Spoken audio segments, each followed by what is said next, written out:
હું રાજેશ શુક્લા આપ સૌને આવકારું છું। કેમ છો બધા? મજામાં? હસતા રહો, ઉત્સાહ સાથે કામ કરતા રહો। આ વિડીયોમાં ધોરણ 10 ગણિત પ્રકરણ 14 આંકડાશાસ્ત્ર, જેમાં આપણે 14.1 જોવાનું છે।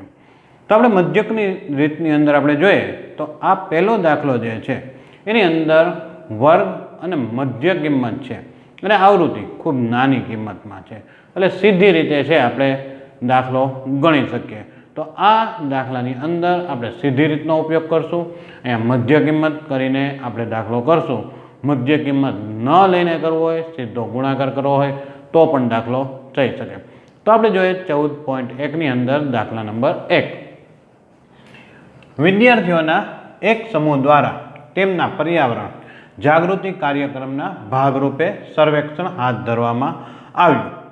તેમાં તેમણે એક વિસ્તારના 20 ઘરોના વનસ્પતિના છોડની સંખ્યા વિશેની નીચેની માહિતી એકઠી કરી। ઘર દીઠ છોડની સંખ્યાઓનો મધ્યક શોધો અને મધ્યક શોધવા માટે કઈ રીતનો ઉપયોગ કરશો અને શા માટે। હમણાં જ આપણે વાત કરી કે આની અંદર આવૃત્તિની કિંમત જે છે એ ખૂબ નાની છે અને મધ્ય કિંમત મળશે। જે વર્ગ છે એ ખૂબ નાના છે, એટલે મધ્ય કિંમત પણ કેવી મળશે?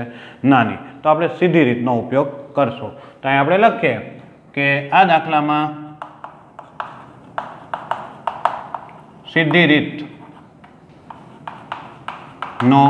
ઉપયોગ કરવામાં આવે છે। મધ્ય કિંમત અને આવૃત્તિ નું મૂલ્ય નાનું છે માટે। તો અહીં આપણે જોઈએ છે કે મૂલ્ય ખૂબ નાનું છે। હવે આપણે વર્ગ જોઈએ 0 થી 2, 2 થી 4, 4 થી 6, 6 થી 8, 8 થી 10, 10 થી 12 અને 12 થી 14। તો અહીંયા આપણે એનો વર્ગ લંબાઈ છે 2 છે। હવે મધ્ય કિંમત એટલે આ બંનેનો સરવાળો કરવામાં આવે છે। આ બંનેનો સરવાળો કરવામાં આવે એને 2 વડે ભાંગીએ તો 2/2 એટલે આપણે કેટલા મળશે? 1 મળે। તો આપણે આની મધ્ય કિંમત કેટલી મળી? 1। હવે આની વર્ગ લંબાઈ કેટલી છે? 2। તો આની અંદર 2 2 ઉમેરતા જશું। 1 ની અંદર 2 ઉમેરીએ 3, 5, 7, 9, 11 અને 13। આ એની મધ્ય કિંમત થાય છે। અહીંયા દરેકની અંદર ગણતરી ન કરવી પડે માટે આપણે વર્ગ લંબાઈ જે છે એની અંદર ઉમેરતા જશું। અહીં આપણે સરવાળો કરીએ તો અહીંયા 6 થાય, 6 ના અડધા 3, 10 થાય, 10 ના અડધા 5, એટલે આપણે વર્ગ લંબાઈ ખબર છે, એટલે આપણે વર્ગ લંબાઈ 1 ની ગણતરી કર્યા બાદ વર્ગ લંબાઈ અંદર ઉમેરવામાં આવે છે। હવે આપણે fi અને xi નો ગુણાકાર લેશું। આ બંનેનો ગુણાકાર 1, 2, 3, 6, 5, 1, 5, 7, 5, 35। અહીં આપણે જોઈએ 6, 9, 54, 2, 11, 22, 13, 3, 39। તો આપણે કુલ કિંમત આપણે લઈએ, અહીંયા આવૃત્તિ છે એ પણ આપણે ગણી લઈએ તો 1, 2, 3, 4, 5 ને 9, 9 ને 15, 16, 17, 17 ને 20 અને n પણ કહેવાય અથવા સિગ્મા fi પણ કહેવાય। આ કિંમત મળે છે 20। અહીં આપણે જોઈએ સરવાળો લઈએ તો 6 ને 1 7, 17, 17 ને 4 21, 21 ને 30 ને 32, વધી આવી 3, 3 ને 3 6 ને 5 11, 11 ને 2 13, 13 ને 3 16, 162। હવે આપણે મધ્યકનું સૂત્ર મૂકશું તો મધ્યક x બાર બરાબર સિગ્મા fi xi અને છેદમાં સિગ્મા fi। હવે આપણે જોઈએ તો આપણી પાસે કિંમત જે છે એ કેટલી છે? 162 અને આ કિંમત છે 20। હવે આપણે 2 થી ભાગ ચલાવીએ, 2 8 ને 16 અને 2 એકા 2। અહીંયા 10 છે, પોઈન્ટ કાપશું આપણે એટલે આપને મળશે 8.1। તો આપણે મધ્યક જે પ્રાપ્ત થાય છે એ x બાર 8.1 પ્રાપ્ત થાય છે। તો ગણતરી ખૂબ સરળ છે। અહીંયા આપણે સીધી રીતનો ઉપયોગ કરશું। આગળના દાખલામાં છે એ ધારેલા મધ્યક પરથી એમાં પદ વિચલનની રીત છે ખૂબ સહેલી પડતી હોય છે। દાખલા 2માં જોઈએ આપણે તો એક ફેક્ટરીમાં 50 કારીગરોના દૈનિક વેતન નીચે આપેલ વિતરણનો ઉપયોગ કરો। યોગ્ય રીતનો ઉપયોગ કરી કારખાનાના કારીગરોના દૈનિક વેતનનો મધ્યક શોધો. હવે આપણે એ જોઈએ છે વર્ગ આપણી પાસે ખૂબ મોટા છે, આવૃત્તિ છે એ પણ થોડી મોટી છે, તો અહીંયા પદ વિચલનની રીત એ આપણે ખૂબ સરળ પડતી હોય છે. તો પહેલાં તો આપણે મધ્ય કિંમત લઈએ. તો મધ્ય કિંમત લઈએ તો 500 ને 500 1000, આના બે ભાગ કરી નાખીએ 10 10 તો 510. હવે આપણે જોઈએ તો વર્ગ લંબાઈ છે 20, તો 20 20 આની અંદર ઉમેરીએ તો 510 ને 20 30, અહીંયા 550 570 અને 590. આની અંદર એક કિંમત છે આપણે ધારી લઈએ, જેને આપણે ધારેલ મધ્યક કહીએ. હવે આપણે જોઈએ યુઆઈ.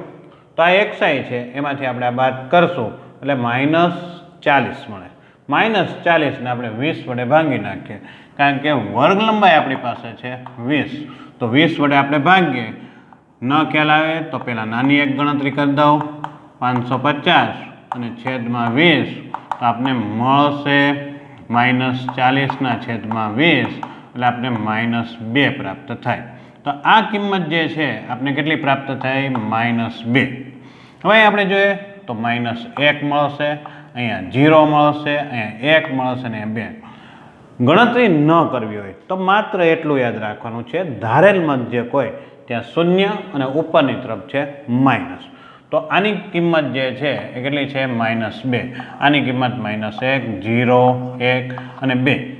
હવે આપણે એનો ગુણાકાર લેશું. તો યુઆઈ અને એફઆઈનો ગુણાકાર લઈએ તો 12 દુ 24, કેવા? માઇનસ. અહીંયા આવીએ 14 એકા 14 પણ માઇનસ. 0 સાથે ગુણાકાર 0, 6 એકા 6 અને 10 દુને 20. હવે આપણે જે લઈએ છીએ એ કુલ કિંમત લઈએ તો એફઆઈ યુઆઈ, જેની અંદર આપણે જોઈએ છે તો 20 ને 26 પ્લસ છે અને આ માઇનસ છે, તો 28 ને 38. તો આપને કિંમત જે મળશે કેટલી મળશે? -12. આવૃત્તિનો સરવાળો લઈએ આપણે તો એને n કહીએ કે સિગ્મા એફઆઈ કહીએ. તો આપણે જોશું 10 20 30, 30 છે, 30 ને 36, 36 ને 8 44 ને 50. તો આ કિંમત આપણે મળે છે 50. હવે આપણે સૂત્ર મુજબ મૂકીએ તો આપણી પાસે સૂત્ર છે મધ્યક x બાર, ધારેલ મધ્યક એ. આપણી પાસે છે સિગ્મા એફઆઈ યુઆઈ છેદમાં સિગ્મા એફઆઈ અને ગુણ્યા વર્ગ લંબાઈ h. હવે આપણી પાસે જે કિંમત છે એ લઈએ. હવે આપણે જોઈએ તો એની કિંમત છે આપણી પાસે 550. તો આપણે એક કિંમત મૂકીએ 550 પ્લસ આપણી પાસે કિંમત છે એફઆઈ યુઆઈની -12. અહીંયા જોઈએ કિંમત તો આપણી પાસે છે 50, તો એ 50 મૂકીએ આપણે છેદમાં અને વર્ગ લંબાઈ છે એ 20 છે. અહીંયા શૂન્ય જશે, 550 12 દુને 24 છેદમાં 5. 550 અહીંયા આપણે ભાગ ચલાવીએ તો 5 ચોક 20 અને 0.8, 5 અઠ્ઠાને 40. 50માંથી 4 બાદ કરીએ 46, 46માંથી 0.8 બાદ કરીએ એટલે આપણે 545 અને 8 જશે તો 2 અહીંયા પ્રાપ્ત થાય. તો આ જે મૂલ્ય મળે છે એ આપણે મધ્યકની કિંમત પ્રાપ્ત થતી હોય છે. તો પદ વિચલનની રીત છે એ ખૂબ સરળ રહે છે અને દાખલા છે સરળતાથી આપણે ગણી શકતા હોય છે. આગળના વિડીયો તમે જોયા, લાઈક આપી, શેર કર્યા અને હજી વધુ શેર કરજો, જેથી કરીને અન્ય વિદ્યાર્થીઓ સુધી શિક્ષણનો લાભ મળે. હજી સુધી સબસ્ક્રાઈબ ન કરી હોય તો આ તરફનું સબસ્ક્રાઈબનું બટન દબાવજો, જેથી કરીને અમારા નવા વિડીયો સૌપ્રથમ તમને મળે. બસ હસતા રહો અને ઉત્સાહથી કામ કરો. જય હિન્દ.